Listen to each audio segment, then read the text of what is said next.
There's no place to escape to. This is the last podcast. On the left. That's when the cannibalism started. What was that?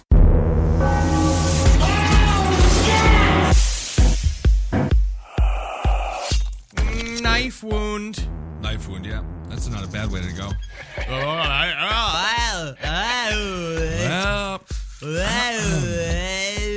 Is that good? Are we Do ready I to go? sound good? No. That's Marcus. I am Ben. With us as always, sounding bad. Who is he? Yeah, he's unemployed, Henry Zabrowski. Unemployed? What happened, man? I thought you were working. No. How'd you get fired again? Well, things have just been going south for me, and I know that I'm addicted to hamburgers, and the government made that happen for me. How'd the government get you addicted to hamburgers? Because, they're nice, juicy hamburgers on the commercials, and so I'm taking a gun, I'm going to kill my boss. You're making some jumps. You're making some mental jumps. I don't think the government controls those sweet, sizzling beef patties on those McDonald's ads. But, Ben, I've realized it's the only way to get revenge. Spree killing. Spree killing part 2. And so last week we covered a lot of fun dudes, fun guys doing fun things. Is that how you describe the people? Yeah. Is that how you describe Richard Speck? Fun guy doing fun things, raping 8 nuns. He turned into a fun guy. I finally sat and watched a doc that you watched because I went after doing the podcast. I went to go look for as much of the prison tape as I could find. Oh yeah, and I couldn't find it except for the clips that you watched. Yeah, and man, he's got a set of perfect tits. He really does. Amazingly Heidi perfect Klum breasts. nipples. They're perfect tits. You want to suck on they're like little Malamars. If you're in prison and you haven't seen a woman for about 30 years and Richard Speck goes in with a bunch of honkers like that, you can make believe. The worst part was the dude sitting next to him in sunglasses just recoiled like he was on the beach at Ibiza. Oh, yeah. Looking at this 6-year-old man and he's just like, hey, you got them blue panties on? And he's like, yeah, you want me to take them off? And he's like, yeah, that'd be all right. It's amazing. It's just like this 6-year-old man just standing there just going like, hey. Yeah, the dude's just acting like Kid Rock at a strip club, just treating Richard Speck like the biggest piece of human meat. Really enjoying him. But now we're into some people who are these are the real deal. We're going to count down the top 3, but before we get to that, we're definitely we're looking at the Bobby Bonilla's. That's right. Bobby Bonilla. That's your baseball reference. That's your baseball go-to. Howard Johnson. The Mookie Wilsons. The Mookie Wilsons. This is all I know is Mets from 1984 to 1989. Those are the only baseball players I know. Okay. Last week we went through the first 4 types of spree killers. Yes. We went through your guys who were in it for the fame, guys that are in it for the revenge, guys that are in it for the sex, and now we're at type 5, otherwise known as There Are Days and There Are Days. Oh my. These are guys that are completely out of touch with reality. Most of the time they go through psychiatric evaluation either before or after. All of these guys were tagged as mental health risks. Cuckoo. A lot of them from the time they were children. And they just let them go. And they gave, and literally all of them, like Charles Whitman, our big boy that we're going to do up top, he just like literally to about 15 different people, he's like, it'd be a right good idea just going up in that tower and start picking people off with a deer rifle. And they're like, Charles, you're funny. Now that's my favorite Charles Whitman joke. Isn't that great with the tower and the shooting everybody? In fact, the exact quote is, person could stand off an army from atop that tower before they got him. Intriguing. This is why we bring him around. He always has the good times with the nice thoughts. Again, another great man that we made. Oh, right. These are people that so these are the truly cuckoo for cocoa. And 2 made in America and 2 made overseas. So let's get into Mr. Whitman. Mr. Whitman, Charles Whitman. This whole thing happened in 1966 in Charles Austin, Texas. Lucky Whitman. Luck my ass. Luck had nothing to do with it. Practice, Henry. Exactly. This guy was a trained killer through and through. He was at the time the #1 spree killer in America and possibly the world if you don't count wars. That's the thing about all of these is that you can't count wars. Right. In all of this. What's the total? What's the total death count for Charles? His total death count was, I believe, 18. It was 18 with a minus. We were gonna say minus his wife and mother and minus the people on the stairs of the bell tower that it was heading up. Okay. Yeah, he injured quite a deal. But the big thing also about Charles Whitman, the world's youngest at the time Eagle Scout. Yeah. Oh. Yeah, wow. so he started off really interestingly, only because of his abusive father. When they were together, like the only way they understood each other was that he would take his boy out shooting, and he was amazing at it. He said, as a matter of fact, that he could shoot the eye out of a squirrel from like 50 yards, some like ludicrous Sort of thing. like that Larry Bird story where he said he was throwing coffee beans into coffee cups. But it's a little bit different because I don't think he got on the cover of Sports Illustrated. Yep. When Charles Whitman was a U.S. Marine, he received 215 out of 250 possible points on a shooting test and did well when shooting rapidly over long distances and aiming at moving targets. Okay. He's really quite good at this. All right. And then I was also watching a doc on him too, and that's where there was like some other old Marine was like talking about him, and he was just like, and there ain't no better way for a Marine to go out than go out showing everybody he could still shoot like a motherfucker. And I'm just like, oh, I good. guess so, That's cool. Yeah. He could also just die peacefully in his sleep surrounded by his family. Have but a nice military funeral, a nice little 21 gun salute, something like that could be a good way to go out.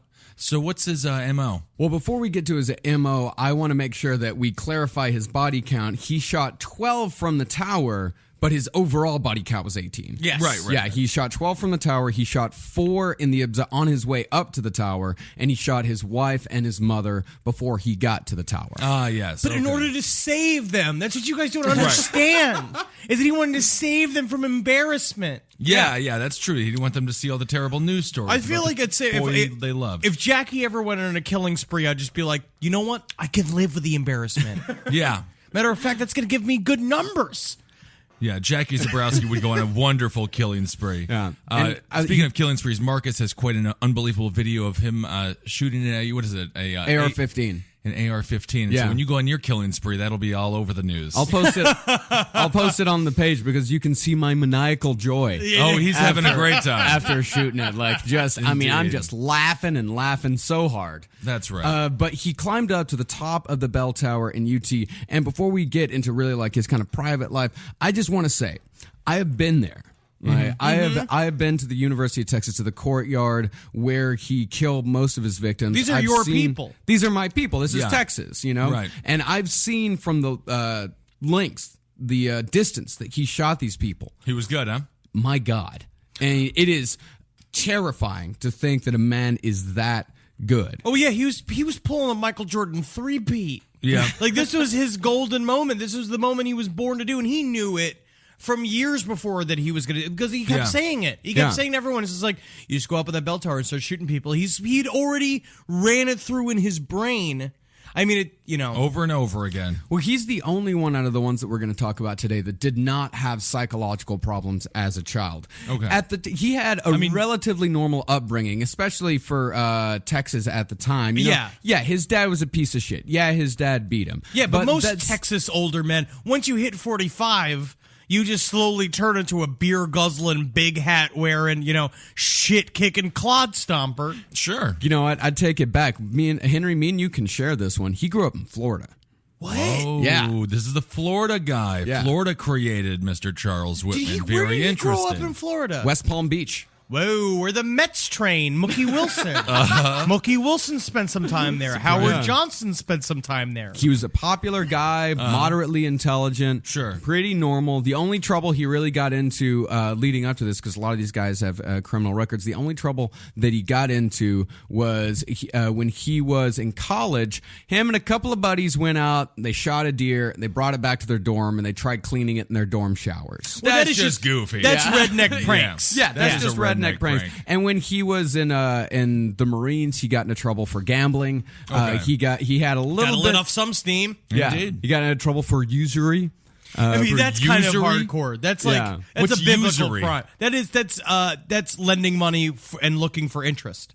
Yeah, that's lending money in an unethical manner. Meaning, if you don't What give me my every bank does? if you don't, No, well, it's what the Bible did to do a slight to a certain race of people Very I will interesting. go, that have been much maligned over time. Right, And I right, won't right, say Jews. Oh, I thought it was the Scandinavians, not the Scandinavians. Okay. It's essentially it's like the modern day version of it is if you don't have my $30 by Friday, I'm going to break your pinky. Yeah. Oh, okay. I love my pinky. Yeah, I'll just I'm have going your to money. take you up to the top of the University of Texas's bell tower, Sure. and I'm going to use you as a gun and throw you at people from the bell tower. Oh, okay. Yeah.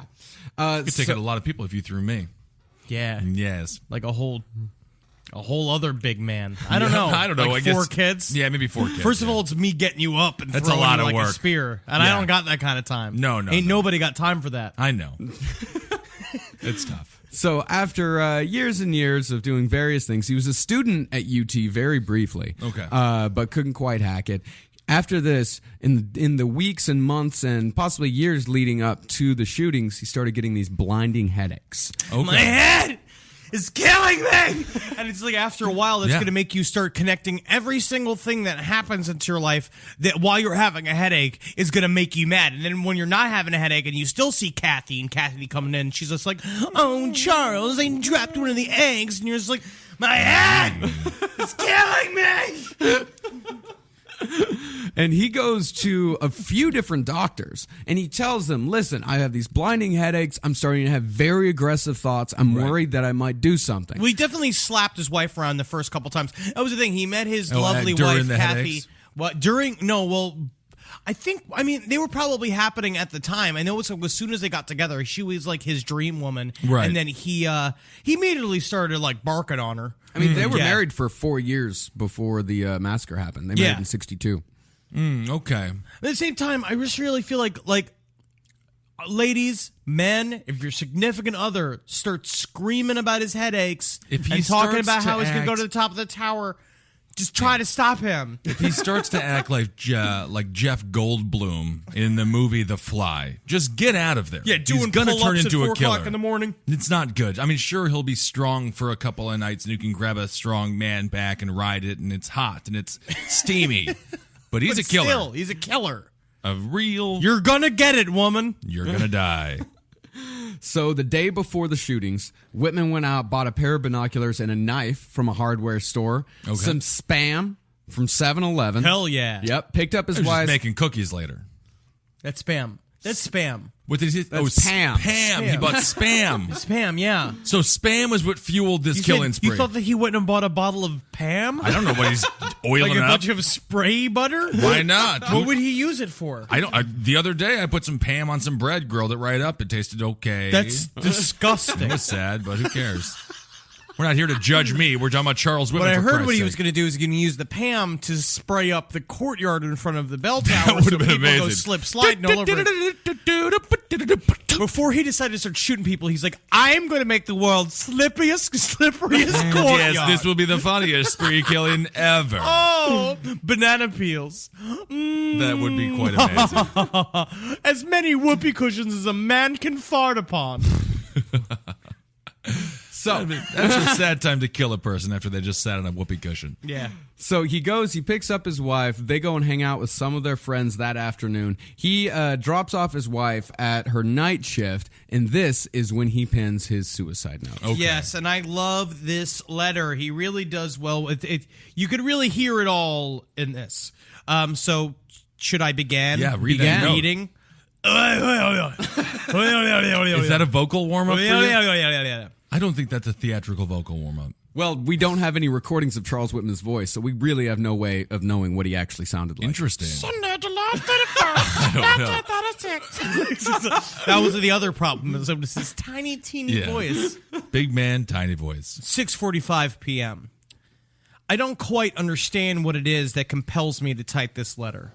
Perhaps it is to leave some vague reason for the actions I have recently performed. I don't really understand myself these days. I'm supposed to be an average, reasonable, and intelligent young man. However, lately, I can't recall when it started, I've been a victim of many unusual and irrational thoughts. These thoughts constantly recur, and it requires a tremendous mental effort to concentrate on useful and progressive tasks. In March, when my parents made a physical break, I noticed a great deal of stress.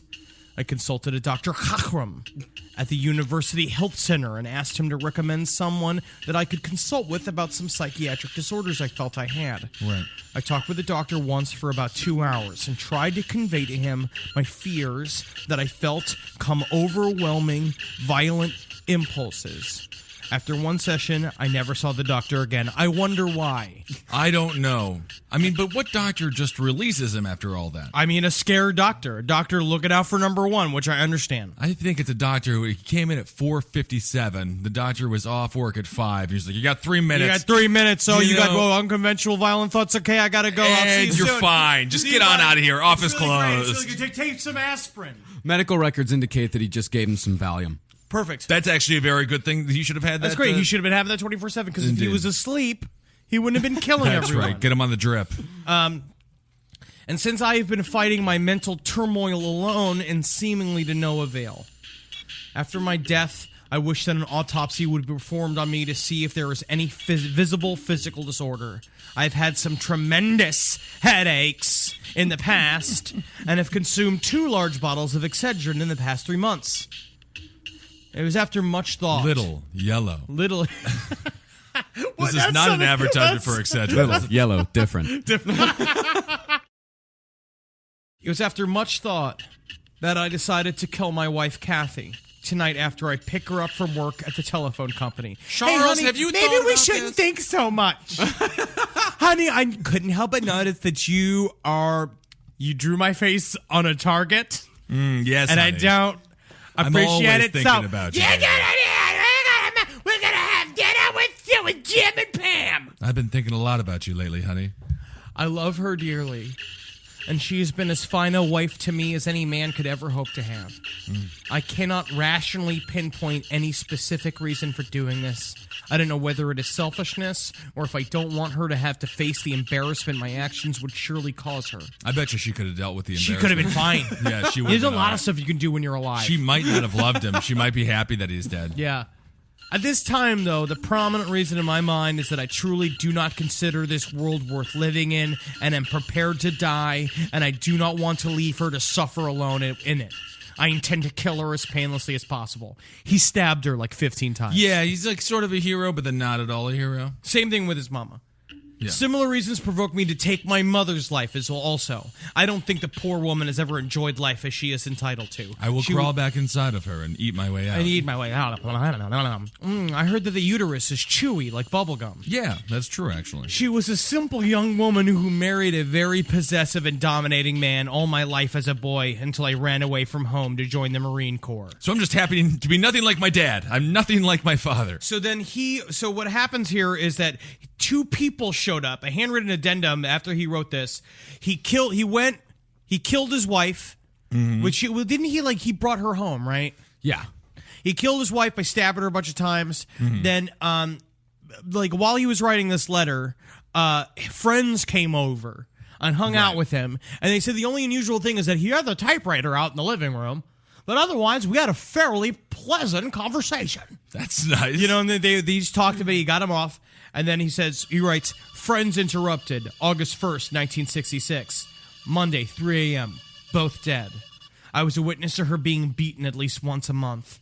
Then when she took enough, my father wanted to fight to keep her below her usual standard of living. I imagine it appears that I brutally killed both of my loved ones. Yep. Yeah, I mean, it's just a fact. He did, so. I was only trying to do a quick, thorough job. If my life insurance policy is valid, please see that all the worthless checks I wrote this weekend are made good. It's like you, Ben. Yeah, it's a nice Colonial Pen commercial. Please pay off my debts. I'm 25 years old and I've been financially independent. That's more than Holden McNeely's got to say. That's right. Hold him from the round table. Very sad. Donate the rest anonymously to a mental health foundation. Maybe research can prevent further tragedies of this type. Charles Jumpy Whitman.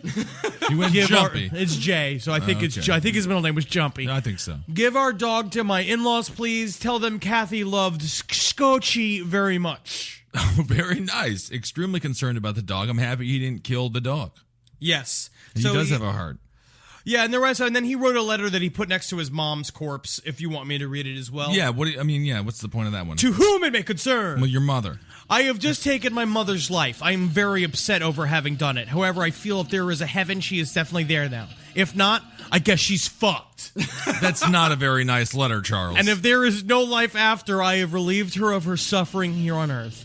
The intense hatred I feel for my father is beyond description. My mother gave that man the 25 best years of her life, and because she finally took enough of his beatings, humiliation, and degradation and tribulations that I am sure no one but she and he will ever know, to leave him. He has chosen to treat her like a slut that you would bed down with, accept her favors and through a pittance in return. I am truly sorry that this is the only way I could see to relieve her sufferings, but I think it was best. Charles, say 3 nice things about your mother.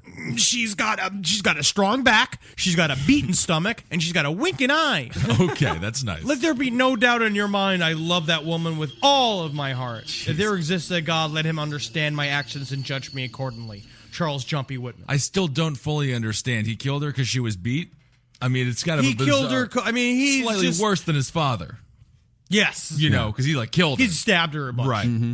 Yeah. All right. So he finally finished all this up about 3 a.m. The next day, he went out to the Austin Rental Company and rented a hand truck. It's work day. Big hand truck, because he's got a lot of shit to take with him. Got a lot of packages. A lot of stuff. He's like a fun little Santa. He went over to a hardware store. He purchased a Universal M1 carbine. Pretty badass gun. Just rifle, hunting rifle. Is that a standard? Is that a Marine gun or is that a hunting rifle? Marine gun at the time was an M16. Cool. Yeah, that's a hunting rifle. 8 boxes of ammunition. Told him he's going out hunt wild hogs. Oh, very interesting. Yeah, indeed. Then he went to Long pig. I've seen the ladies in Texas. UT, hello. And then he went how are you, Samantha? It's nice to meet you. I'm going to biology class. Oh, man, you're so fucking hot. He then drove to Chuck's gun shop where he purchased 4 more magazines. Hey, welcome to Chuck's gun shop. How can I help you? Yeah, I like something that helps me. I just want to show them all, man. Upsell this guy. Upsell him on the better rifles. This guy's looking to buy.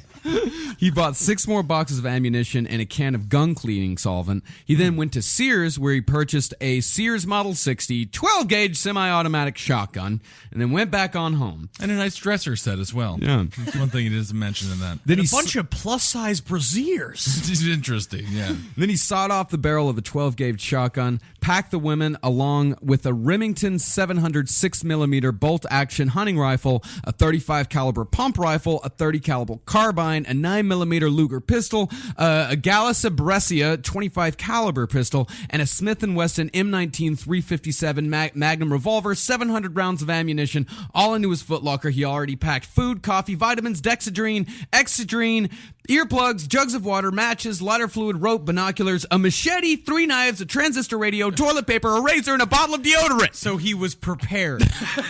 Ready for Y2K, acting like Antonio Banderas in the movie Desperados. And he did all this before 11 a.m. Wow, that's amazing. Look at us. We barely get a podcast done. It just now turned 11. Wow, We're we've just- done nothing with our day. I've had 4 cups of coffee in about 25 minutes. You know what the other thing is? The thing about Charles Whitman is that he was really hopped up on Dexedrine. Yeah, he was really like he and was that just did on not speed. help his headaches at What's all. the point of Dexedrine? What does that do? It's like it was beatnik uppers. It's like what Jet Kerouac did, and that's why he saw fireworks in the sky and it reminded him of his friends, because him and his friends were all going, "Hey, buddy, hey, man, no, get listen. I wrote this poem on the sidewalk. Hey, sidewalk, you're so flat. Sometimes plants grow on the sidewalks. Sometimes you walk on your feet. Feet got shoes. Feet attached to legs. You got hips. Oh, Chatty friends, very smart. and you wonder why they're all just not good by 40. Yeah, Yeah. it's tough. It's like their They're brains just are gone. done. All right, so he's got all these things. And Charles Whitman is 25 too. He's young, What he's were you spry. doing when you were 25? I wasn't going to towers sniping a bunch of kids, I'll tell you that much. I was a total loser. I had no ambition, no goals in life. So he gets on campus by showing a fake ID permit as a research equipment, says he was delivering equipment. And that's when he was like, yeah, I've got, all these boxes over here that I got to deliver. So he wheels the dolly. You wouldn't happen to have any Advil or something, would you? Get it together, Charles. Get it together. You're losing it, man. Acting like Johnny Depp in Fear and Loathing in Las Vegas when he's hanging out at the fucking carnival tripping nuts. Yep. And so he goes up to the tower and he tries pressing the elevator, and the elevator's not working. I'm gonna take It's like the that stairs. Jason Alexander movie. Yeah. Dunstan checks in. Ah, The yes. monkey movie. The monkey movie. When does the monkey get shot in the head in that movie?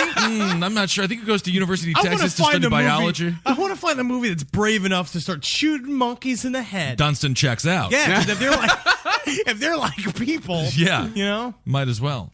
But Vera Kill them. Palmer, a very helpful University of Texas employee, said, well, it looks like it ain't powered on. Let me turn that on for you.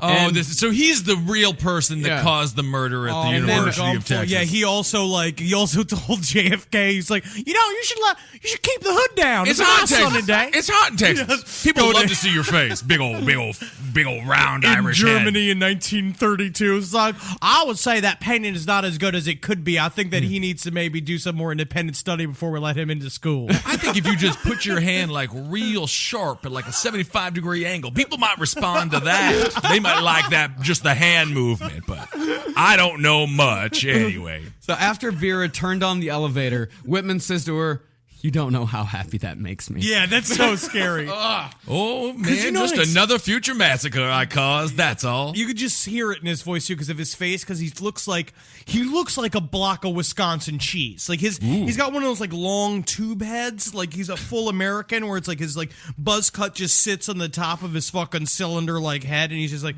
you have no idea how happy that makes me. And he All right. repeated it. How happy that makes me. How happy that How makes happy me. it How makes happy me. that makes me. How happy that makes me.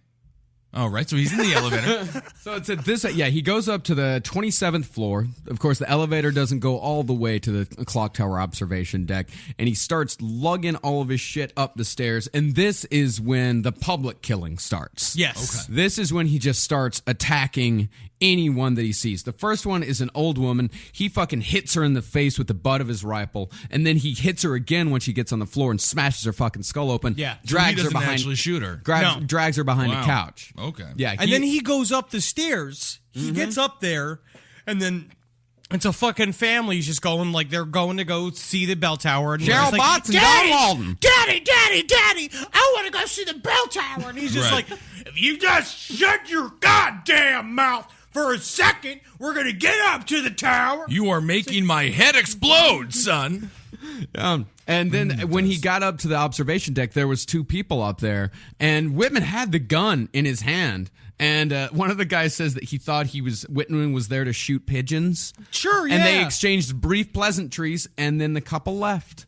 Oh, okay. Man, that's all you have. That's why instead of just screaming, flipping out, be nice to the man with the gun. Yeah. Just be Yeah. like, oh, so you're shooting pigeons? You helping? And he'll be like, yeah, shooting pigeons, all right. And it's like, well, I'll be seeing you, buddy. You know, it's like Well, you that's can the get it thing. in and out.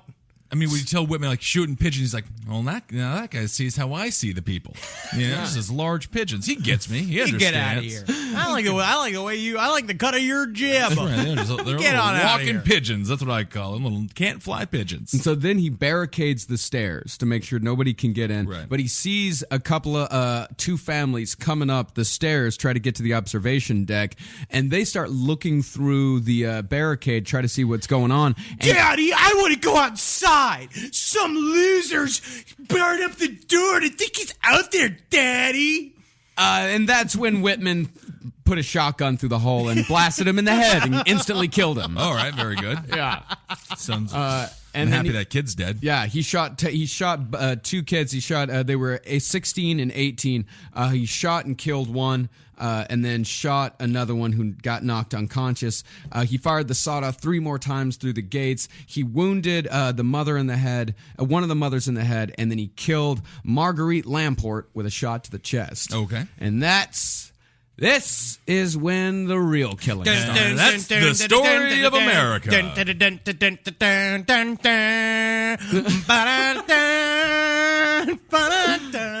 He's just all excited. This is his moment to shine. This is That's just right. his moment, man. And This is he- his so you think you All can right, dance so what, moment. Yeah. So what does he do here? So So just, he operates the entire time on the old sniper rule, 1 shot, 1 kill. Okay. He does not shoot anyone once they fall into the ground. After they fall into the ground, leaves them be. He's like, either they're dead or they're not. And then I don't care. He spread his guns all around the entire watchtower so that he would just go pick up a gun, shoot, run to the other point of the watchtower, pick up another gun and shoot, to the point where Like that American Gladiators game? Yes, and then like literally because when the police showed up, they thought that there was 4 snipers up there. Oh, okay. Because he was shooting from all sides of he was a pro. Right, This right. guy was finely tuned killing machine made by the American government. That's right. There's nothing I love better than when the beautiful toys of war that we make come back and haunt us. Because it's like, good work, guys. Yeah. You did it. Yeah, Good they work. tried him. Yeah, They made he's him do it. great at it. Yeah. You know? It's amazing. His first victim was an 18-year-old girl, 8 months pregnant. Yeah, he shot her right through the belly. That was a big thing. Is Is that that he 2 literally victims or 1 victim? 2 victims. That's Two 2 victims. Okay. I think they actually only count if we're counting 2 victims. I think it's 13. Okay. Actually, no, I think he just killed the baby. She lived. He just killed the baby. He purposely shot the stomach. That's how that's good right. he was, Yes. huh? Wow. Yeah. and then he shot woman the lived. boyfriend when he went to go help her. Oh, I see. Yep, Good and enough this to is kill a when- baby in utero. And this Pretty is when remarkable. he just starts picking people off, shooting guys in the back, shooting some people in the arm. Right. And he's shooting people that are going out to help. And some of the people are saying, it's like, that was the day when you knew. One guy said, like, that was the day that you figure out whether you're a hero or a coward. And I'm a coward. Oh, yeah, He's yeah, like, I didn't go out to help. Of course not. I'm not going out. Are you there's crazy? no way It's in raining bullets. No, there was just one story. 2 guys were talking about how they were running to the courtyard. Bullets were like flying all around him, like grabbing a dude. Thank God, a car pulled up in the middle thing that was getting riddled with bullets, and they like put a body in the back of the car, and he died by the time they got away. They only killed 1 officer, and then they were saying before what Yeah, was he killed a basketball coach from a distance of a quarter mile. How Yeah. long was all this going on for? What do you Was think? it, it's just an hour, right? The whole thing happened. Let's see here. He was shooting off for about 15 minutes before Okay. the cops were even And called. so when the cops that came- was. His first initial shooting. People had no idea what the fuck was going on. It was one of those.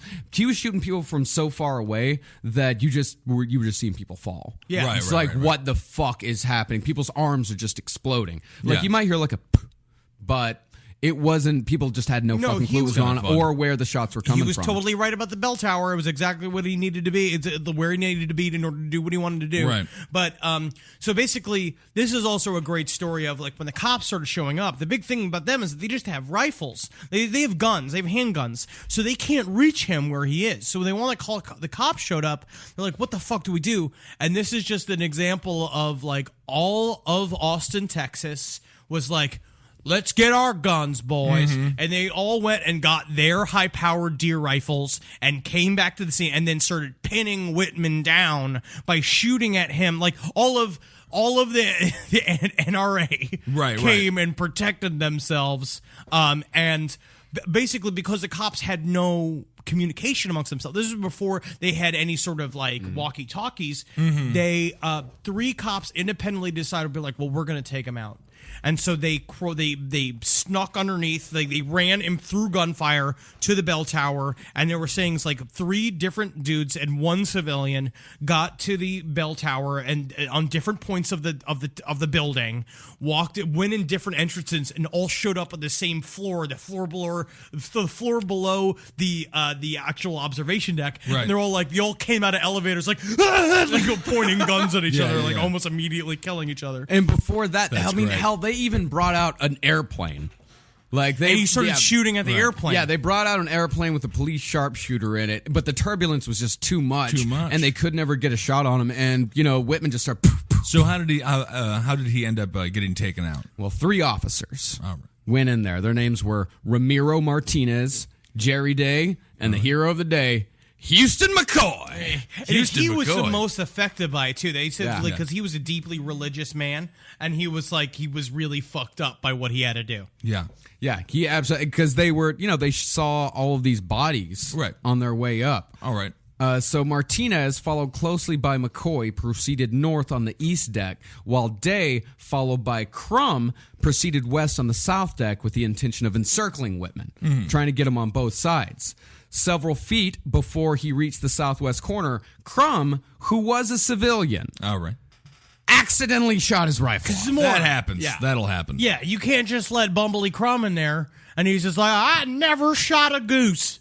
You know, I got bells on my boots. Bells on his boots. That's my problem. Well, I'll that's scare crumb all for the you. birds away. That's sad for Yeah. me. And so when Whitman turns to look at Crumb one way, one of the other guys, Martinez, he jumps out of the shadows and shoots at Whitman 6 times. He empties out his 38 at Whitman.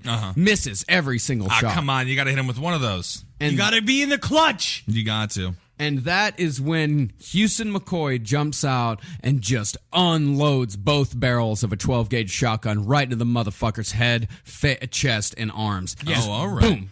Dead. Houston McCoy, savior of the day. And this really introduced the idea of a spree killer to America. I mean, it's like we had the Stark with Charles Starkweather, and we had other people, but this was the first guy to show all of the country his rage, and became a poster boy for this, and then turned into the post office killings, and then turned into what we have now, which is by the time we got to Virginia Tech, when the Virginia Tech shooting happened, there were 4 other shootings that week. Yeah. At various universities and offices. Yeah, universities became quite a battleground there. No, Charles Whitman was the while. Benjamin Franklin of American crime. Like, this is a guy who was like inventing a new way to do shit. Yeah. He was the Michael Jackson. Yeah, this is sort of his moonwalk situation.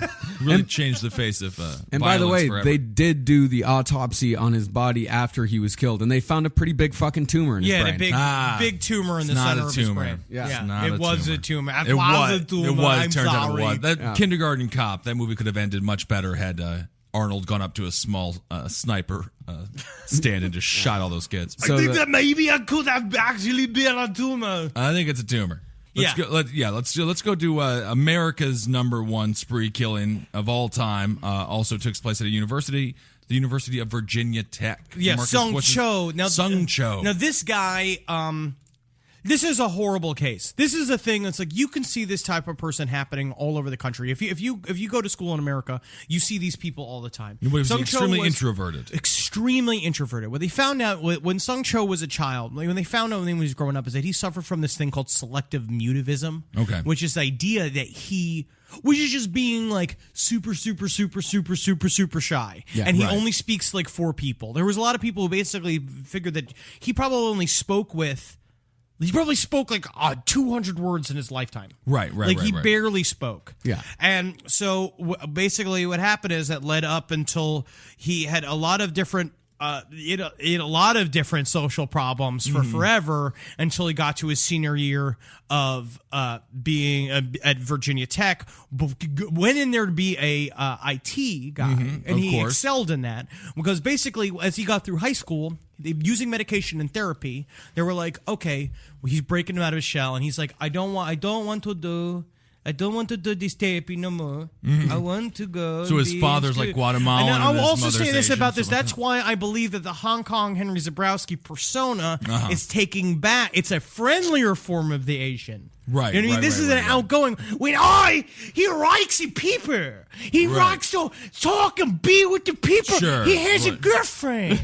Hong Kong You know? Henry Zebrowski has a girlfriend. Oh, she's very big. Biggest girl in China. That's a good thing for Oh, I like when she got the rice berry. the rice berry. She's got a rice belly. Interesting. I but- see. Rice belly. The thing is that Seung Cho's voice is funnier than any voice we could we wanna- possibly do. yeah. For So him. this is we're gonna start at the ending, which is the videos that he made after he killed a girl. Her name was, I believe it was Elise Hirsch.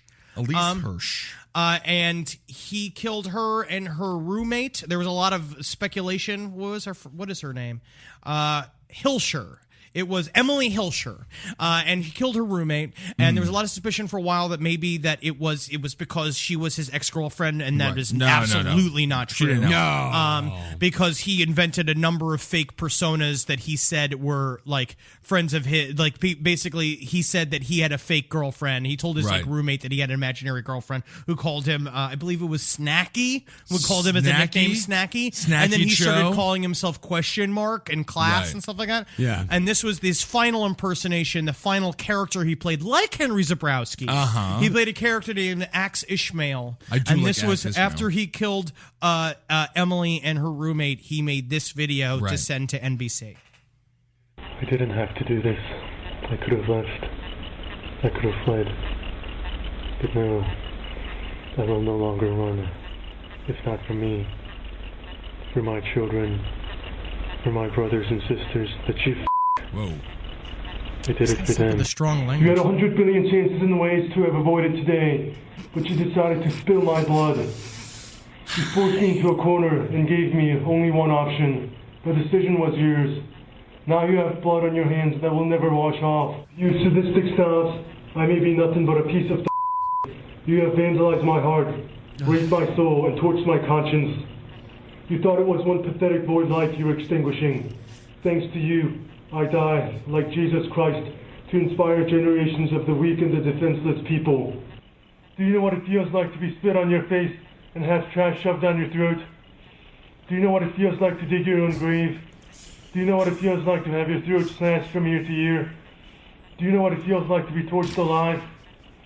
Do you know what it feels like to be humiliated and be impaled upon on a cross and left to bleed to death for your This amusement? is like kids I played Magic You have with. never felt a single ounce of pain your whole life.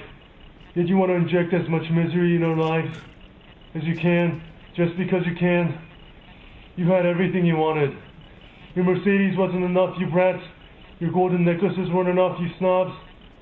Your trust fund wasn't enough. He grew up in a Your $500,000 vodka and cognac house. weren't enough. All your debaucheries weren't enough. Those weren't enough to fulfill your hedonistic needs. You had everything. You just loved crucifying me. You loved inducing cancer in my head, terrorizing my heart, and raping my soul all this time. When the time came, I did it. I had to. All right. Well, I'm happy he didn't talk very much because when he did, it was very disturbing. It sounded awful. That is a man who does not have practice with public speaking. He had No. a beautiful singing voice. Oh yeah, I've I had a heard them. dream. Oh, gorgeous. Now that's a If better. only they knew.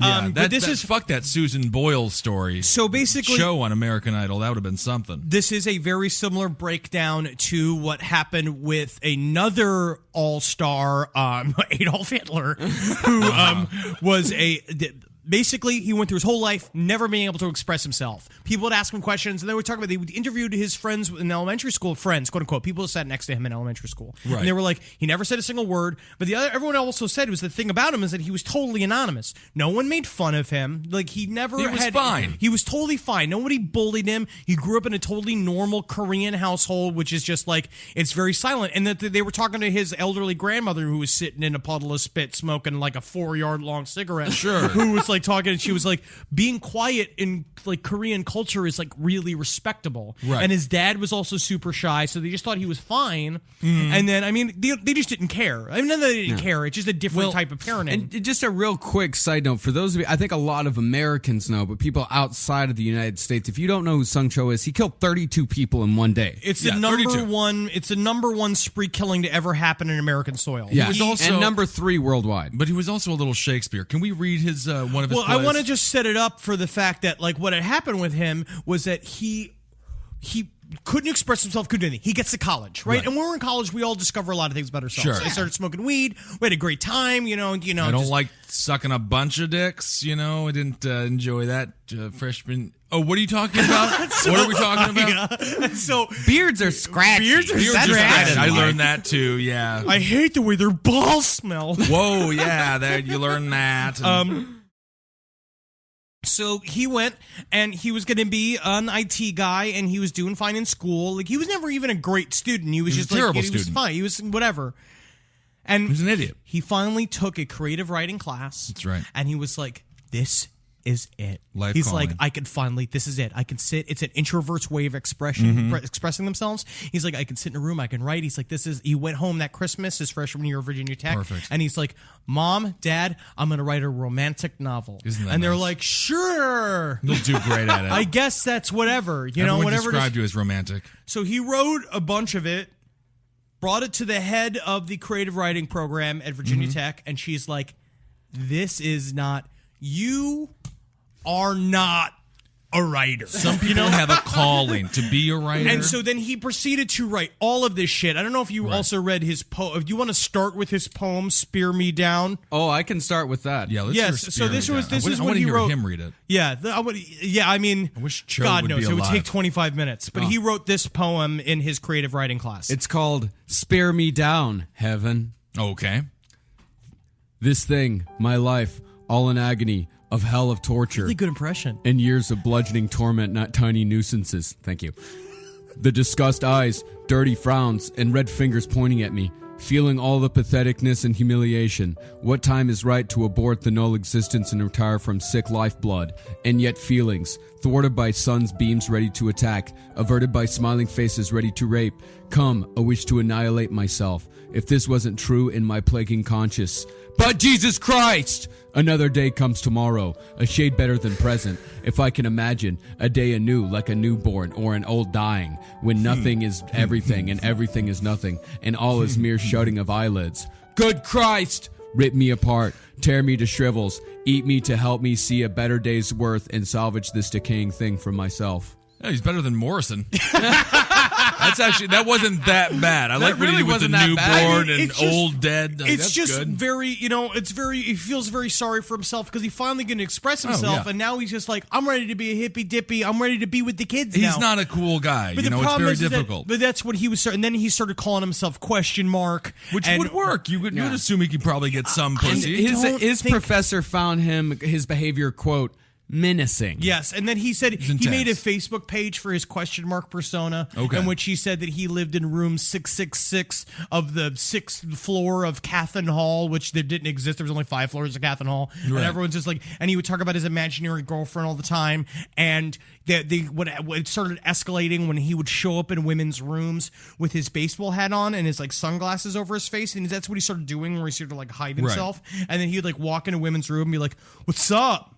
Name's question mark, and they'd be like, "Who are you?" And then he'd go and his roommate became his confidant, and he would like tell him all this stuff, and he'd be like, "Bro, that's like not chill, man." It's not And chill he was at just all. like, "No, I went in there. I went in there to see if their souls were cool." Like literally, that's what he Yeah. said to him, and he's just like, "Bro, that's not what you do, man. You fucking He was going through a hang bad out phase, with them, you know? man."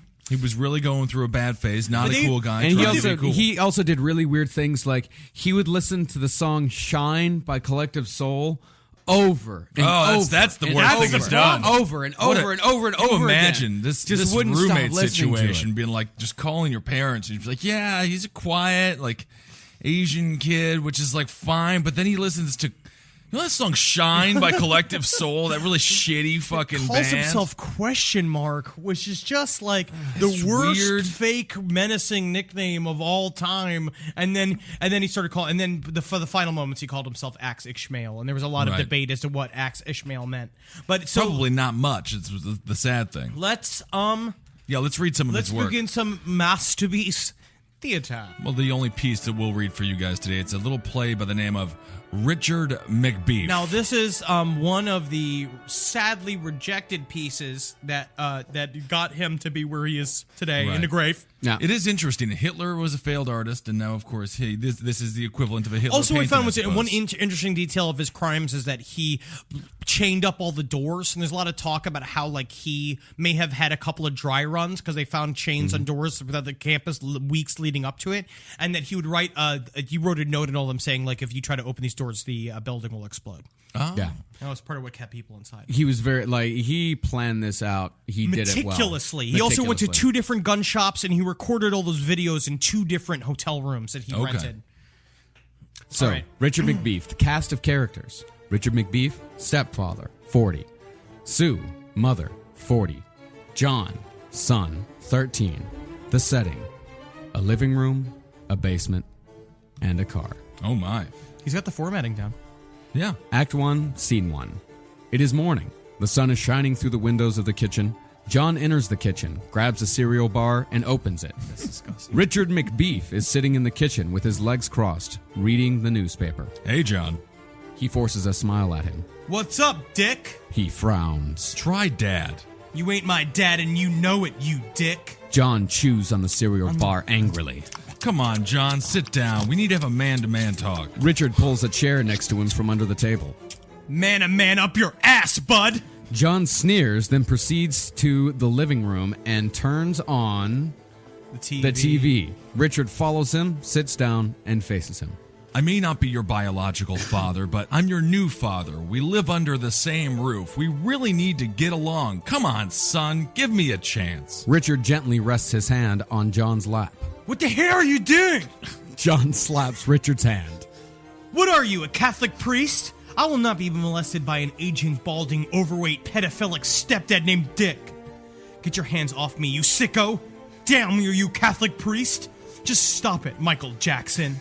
Let me guess, you have a pet named Dick at Neverland Ranch and you want me to go with you to pet him, right? He sighs and ignores the comment. What is it you want from me? I mean, what do you want me to do? Why are you so angry at Why me? am I so angry at you? Because you murdered my father so you could get into my mom's pants. Now hold on right there, mister. It was a boating accident. I did everything I could to try to save your father. Bullshit! Are you always full of shit, McBeef? I can see that you are by the extra fat you have packed on. You murdered my father and covered it up. You committed a conspiracy, just like what the government has done to John Lennon and Marilyn Monroe. What?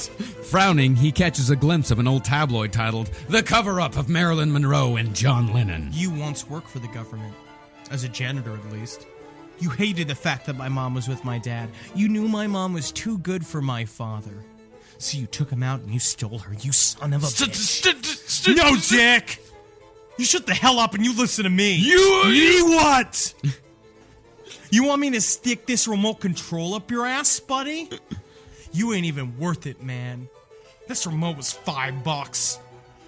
You're such No, that's enough. Richard That's enough. raises his hand to strike his stepson, but before he does, John's mom comes down the stairs. "Oh my God, what's going on?" She covers and hugs John and ushers him to the other end of the couch. "What are you doing to my son? You said you would have a nice chat to get on terms with him, and this is what I catch you do? What kind of stepfather are you? Pretending to be nice to him with a fake smile on your chubby face? Tell me, what were you trying to do to him? You were about to hit him. Damn you, Richard." I don't want to hear it! Sue tells John to go up to his room, but he observes the spectacle halfway up the staircase. I swear, Sue, I tried talking to him. He called me a son of a... How dare you? John would never say such a thing. My poor little pooey boy. He lost his father just a month ago. Show some compassion, some stepfather. He tried to touch my privates. Holy shit! Oops. Sorry, John. Dick, you son of a bit! She peeks at John. She approaches Richard and slaps Richard in the head multiple times. Taking off her shoes, she hits him hard. He brushes Sue with his large arm and build. Sue, listen to me. The manner and girth frightens her. Oh my God, what are you trying to do? Are you gonna hit me too? She cowers and runs into the kitchen. She grabs the first thing she can, which is a plate. Stay back! Stay back, or I'll... She throws the plate, shattering squarely on his forehead, but he is unmoved. Whoa! You fat piece of pork! John, go to your room and lock it! She runs down to the basement. Are you a bisexual psycho rapist murderer? Please stop following me! Don't kill me! She throws wrenches and pipes lying on the ground at him, but he is unhurt! I didn't even do anything, okay? I'll stop following you. He stopped with his hands in the air. He kneels. She throws a few more heavy objects at him. Let me explain. John is a rambunctious, pubescent boy. Oh my God, you are a pedophile! No, Honey Poo. Honey Poo? Honey Poo, don't you believe me? John is just a mischievous kid who's having trouble getting over his father's death. He'll get over it. He just needs time. Really? Yes. Now, why don't we go to the bedroom and do it doggy style? Yeah. Just the way you like it, Honey Poo. In his room, he smiles and throws darts on the target that is the face of Richard. I hate him. Must kill Dick. Must kill Dick. Dick must die. Kill Dick. Richard McBeef. What kind of name is that? What an asshole name. I don't like it. And look at his face. What an asshole face. I don't like his face at all. You don't think I can kill you, Dick? You don't think I can kill you? Gotcha. Got one eye? Got the other eye. He runs down to the basement by his mother's side. That fat man murdered Dad! He told me so while you were asleep, Mom. And he molested me. What? Ah! She grabs a chainsaw and brandishes it at Richard. He runs out of the house and into his car. 30 minutes later, John goes out to Richard and sits on the passenger side, eating a cereal bar. I wonder why it's so sunny out. Today is one fruity day. John stares squarely at Richard with a contemptuous look, who is sitting with a flushed face. Guess what, Dick? You want to know something? You want to know why I don't like you? Because you can't provide for my mom. You barely make the minimum wage, man. All you do for mom is all that honey poo shit. Honey poo! Honey poo! You piece of shit. You were a janitor one time. You're a one-time truck driver. You taught preschool kids for 2 months. And now you are what you like to call yourself a chef, what the rest of the world calls hamburger flipper. Back where you came from, the pinnacle of your career was when you were a pro football player. How long did that last? 3 weeks? Haha! You're over the hills, Buster. Just look at yourself, all fat and lazy. Only if you were smart enough to stay in the league, you wouldn't be like this. A former player. No wonder your name is McPork. I mean McBeef. While the guys were packing on muscles, you were packing on McDonald's fat. Chowing down on 3 Big Macs in 3 minutes. You wanted me to call you Dad? Okay, hey Dad, you are such an asshole. Asshole of assholes, Dad! And as for you banging my mom, looks like that lasted as long as your pathetic career, you prematurely ejaculating piece of dick shit. Sucks for you, you motherfucking McBeef! How dare you talk to your stepfather like that? Eat this, you giant tree trunk piece of ass! John sticks his half-eaten banana cereal bar in his stepfather's mouth and attempts to shove it down his throat. He pushes John away and takes out the cereal bar. Fuck you, Dad! Out of sheer desecrated hurt and anger, Richard lifts his large arms and swings a deadly blow at the 13-year-old boy. A fiend. Lights out. The end. That is brilliant. That shit escalates. He didn't make it. No, John dies. Of course McBeef not. wins. I can't believe Seung-Hui is not a regular Neil Simon. I mean, that's the thing. It is kind of an interesting script. It's an interesting twist. You think John is going to kill Richard, but Richard kills John. Intriguing. Yeah, the other one, the main dude dies as well. Yeah. Yeah. Indeed. Yeah, he always knew that he was he's a bit of, you know the song Beautiful Loser? It's opposite of that. Ugly loser. Well, we've kind of run out of time here, but Yeah. I mean, the guys, Sung Cho's number 3, numbers 2 and 1, that's Martin Bryant and Anders Breivik. Martin Bryant was the same kind of guy as Cho, very quickly. Same kind of guy as Cho. His mother described him as extremely annoying and aggravating. He never had any friends his entire life. Social workers were just saying, like, he will never live a normal life. He will have to be under his parents' care his entire life. His only friend, as far as we can tell throughout his entire life, was a mattress named Mackie. That's not a bad name for a mattress. Well, yeah, we just can spray actually painted smile on it. And yeah, and let's not just brush over these guys. Let's just, we don't have to do a third episode, but we can come back to them at a later time, because right now we just covered 2 American college killers. So we can, unless you just want to, because these guys are also great. Both of these guys. They're number 1 and number 2. Yeah, I feel for a reason. number 2. Yeah, Lars Olsen, who's number 1. He's doing great. It's Anders Breivik, all right? He killed 77. Yeah, he's world champion. The other one's like Martin Bryant, and just to give you a little preview for him, the last thing he said before he started shooting people was, "There sure are a lot of wasps out today." Isn't that interesting? All right. And he was Australian, so it was a shout out all wasps out today. This was the guy who shot that really at the historical park, right? Yeah, Or the Port national Arthur. park. Yeah, it was a tourist attraction, and there are conspiracy theories that he was not the actual shooter. Yes. Don't go to parks and don't go to college. And I blame you, Australians out there. Whoa! And also I don't love go to you. camps, because that's where Anders Breivik did his. Stay inside. Just Stay. And- Watch cable. Pack on that McDonald's fat. Yeah, Although- get that McPork, McBeef. Yeah, because Anders Breivik, he is the only one, as far as I know, that playing dead did not work.